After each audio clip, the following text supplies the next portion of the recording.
کیونکہ اس سسٹم کے کنٹرولز ان کنٹرولز کے قریب ہی تھے جن کے بارے میں کیپٹن الجھے ہوئے جواب دے رہا تھا۔ اسی وجہ سے انجینئر نے کیپٹن سے پوچھا کہ کیا پریشرائزیشن موڈ آٹو پر ہے یا مینول ہے، لیکن کیپٹن نے اس کا جواب دینے کے بجائے دوبارہ وہی سوال دہرایا کہ سرکٹ بریکرز کہاں موجود ہیں۔ اس گفتگو کے دوران پلین کے اندر پیسنجرز کے آکسیجن ماسک نیچے گر چکے تھے۔ اس کے تھوڑی دیر کے بعد ہیلیوس گراؤنڈ آپریشنز کا پلین سے رابطہ ٹوٹ گیا۔ دیکھتے ہی دیکھتے جہاز 34,000 فیٹس پر پہنچ گیا اور اب اس سے رابطہ کرنے کی تمام کوششیں ناکام دکھ رہی تھیں۔ اب ہیلیوس آپریشنز نے نیکوسیا ایئر ٹریفک کنٹرول سے رابطہ کیا اور کہا کہ وہ فلائٹ 522 سے کانٹیکٹ کرنے کی کوشش کریں۔ اگلے 5 منٹوں تک کنٹرولر نے جہاز سے کانٹیکٹ کرنے کی کوشش کی لیکن کوئی جواب نہیں آیا۔ پھر کنٹرولر نے فلائٹ 522 کے قریب ایک دوسرے جہاز سے کانٹیکٹ کیا اور ان سے کہا کہ وہ فلائٹ 522 سے کانٹیکٹ کرنے کی کوشش کریں، پر یہ طریقہ بھی ناکام رہا۔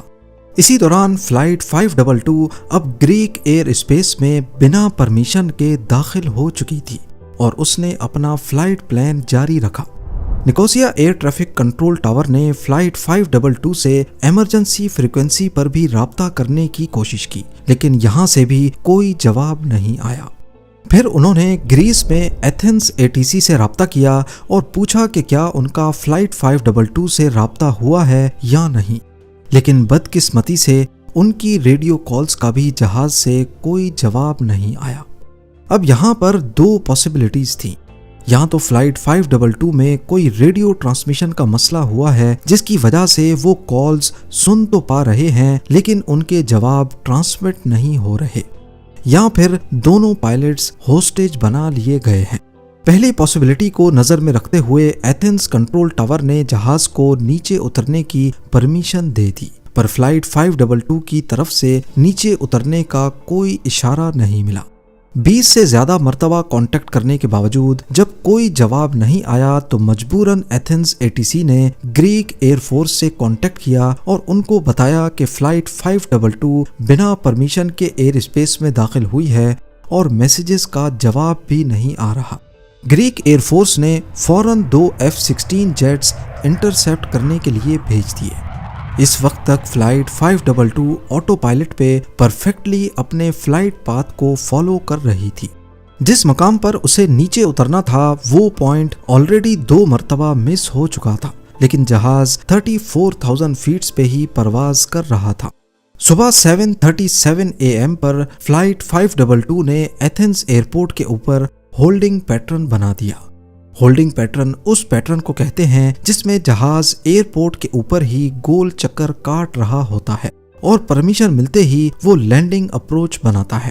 جب وہ ہولڈنگ پیٹرن کے 6 راؤنڈ پر تھے اس وقت دونوں F-16 نے ان کو انٹرسیپٹ کر لیا۔ صبح کے ٹھیک 8:30 بج رہے تھے۔ 2 F-16 میں سے ایک پائلٹ نے کافی حیران کرنے والی رپورٹ دی۔ ان کا کہنا تھا کہ فلائٹ 522 کے کاکپٹ میں کیپٹن کی سیٹ خالی پڑی ہے۔ انہوں نے پیسنجر کیبن کے اندر بھی دیکھا، دوسری سائیڈ کی ونڈوز کی لائٹ میں ان کو کیبن صحیح طرح دکھ رہا تھا۔ وہاں پیسنجرز بالکل بے حرکت اپنی سیٹ پر بیٹھے تھے جبکہ ان کے چہروں پر آکسیجن ماسک لگے تھے۔ جب جہاز ہولڈنگ پیٹرن کا 10واں راؤنڈ لگا رہا تھا، F-16 پائلٹس میں سے ایک نے ایک عجیب منظر دیکھا۔ ایک شخص جس نے ہلکی نیلی شرٹ اور کالی ویسٹ پہنی تھی کاکپٹ میں داخل ہوا اور کیپٹن کی سیٹ پر بیٹھ گیا۔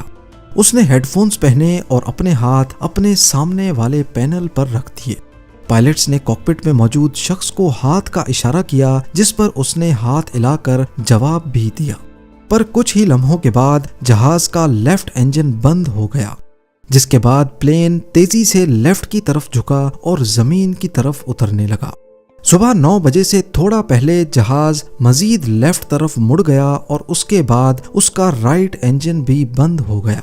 تقریباً 4 منٹوں کے بعد وہ ایتھنز کے نارتھ ویسٹ میں پہاڑیوں سے ٹکرا کر تباہ ہو گیا۔ حادثے کے فوراً بعد انویسٹیگیٹرز کام پر لگ گئے۔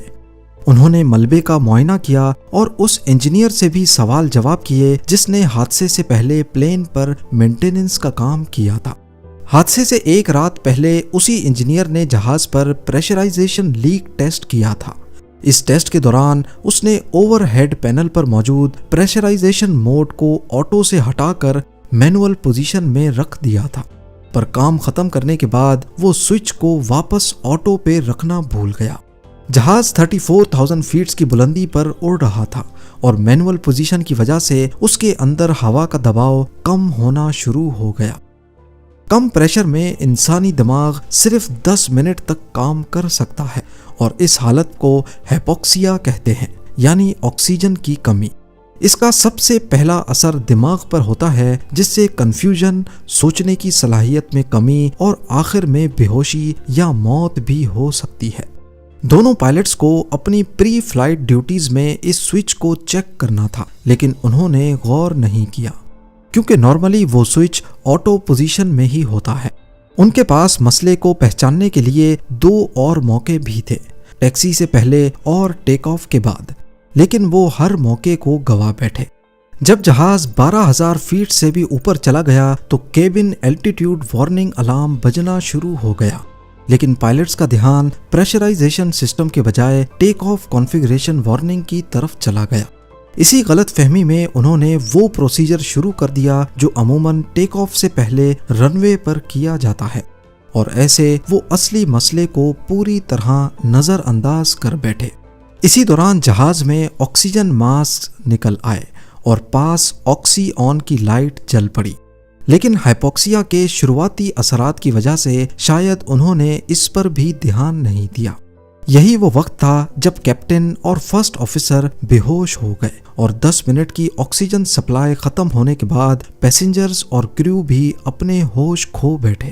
اب سوال یہ اٹھتا ہے کہ کاکپٹ میں وہ شخص کون تھا جو ان کے بے ہوش ہونے کے 2 گھنٹے کے بعد وہاں پہنچا تھا؟ تحقیقات سے معلوم پڑا کہ وہ فلائٹ اٹینڈنٹ اینڈریاس پرودرامو تھا، جس کے پاس کمرشل پائلٹ لائسنس تھا، لیکن وہ 737 اڑانے کے لیے کوالیفائڈ نہیں تھا۔ کاکپٹ وائس ریکارڈر سے پتا چلا کہ پرودرامو نے انجنز فیل ہونے کے بعد میڈے کالز کرنے کی بھی کوشش کی تھی، لیکن وہ غلطی سے ٹرانسمٹ بٹن دبانا بھول گیا۔ انویسٹیگیشن بورڈ نے یہ تحقیق کی کہ اس کی فلائنگ ایکسپرٹیز اتنی نہیں تھی کہ وہ ایک بوئنگ 737 کو کنٹرول کر سکے، وہ بھی جب فیول ختم ہونے کی وجہ سے انجن فیل ہو گئے ہوں۔ اور اگر وہ کسی طرح جہاز کو لینڈ کروا بھی لیتا، پھر بھی پیسنجرز اور کریو کا زندہ بچنا ناممکن تھا، کیونکہ اتنی دیر تک ہائپوکسیا دماغ میں irreversible ڈیمیجز پیدا کر دیتا ہے۔ انویسٹیگیشن کے دوران جہاز کے ملبے میں سے 4 میں سے 3 پورٹیبل آکسیجن سلنڈرز استعمال شدہ حالت میں ملے۔